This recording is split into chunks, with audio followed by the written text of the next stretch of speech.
రాష్ట్రంలో జీవించే హక్కును కాంగ్రెస్ సర్కార్ హరిస్తోందని బీఆర్ఎస్ నేత ఆర్ఎస్ ప్రవీణ్ కుమార్ ఆగ్రహం వ్యక్తం చేశారు. హనుమకొండ జిల్లా పరకాల మండలం మల్లక్కపేట సాంఘిక సంక్షేమ గురుకుల కళాశాలలో గత నెల 30న ఉరివేసుకుని ఆత్మహత్యకు పాల్పడిన 10వ తరగతి విద్యార్థిని కుటుంబాన్ని పరామర్శించారు. స్వేరో సంస్థ ఆధ్వర్యంలో బాధిత కుటుంబానికి ఆర్థిక సాయం అందించారు. రాష్ట్రంలో ఎంతో మంది విద్యార్థుల కలలను కాంగ్రెస్ ప్రభుత్వం కల్లలు చేస్తోందని విమర్శించారు. కాంగ్రెస్ పార్టీ అధికారంలోకి వచ్చిన తర్వాత గురుకులాల్లో విద్యార్థుల ఆత్మహత్యలు పెరిగిపోయాయని ప్రవీణ్ కుమార్ మండిపడ్డారు.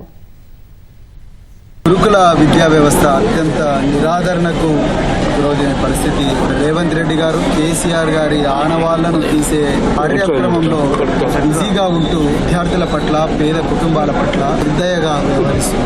నిజానికి ఈరోజు పాఠశాలల్లో తరగతి గదుల్లో చక్కగా చదువుకొని తమ భవిష్యత్తుకు మంచి సోపానాలు నిర్మించుకోవాల్సిన విద్యార్థులు ఈరోజు టాయిలెట్లు గడగడం, పాఠశాలల్లో వంటలు చేయడంలో బిజీగా ఉన్నారు. కేసీఆర్ గారు ఉన్నప్పుడు చాలా అద్భుతంగా వ్యవస్థ నడిచింది. లక్షలాది మంది విద్యార్థులు తన జీవితాలను గొప్పగా మార్చుకున్నారు. మీకు సంక్షేమం చేత కాదు, పరిపాలన చేత కాదు, అంటే మరి ఏం చేతనైతే యూనిఫామ్ ఇవ్వడం చేత కాదు, అంగిచ్చి లాగివ్వని ప్రభుత్వం ఏదైనా ఉందంటే అది కేవలం కాంగ్రెస్ ప్రభుత్వమే.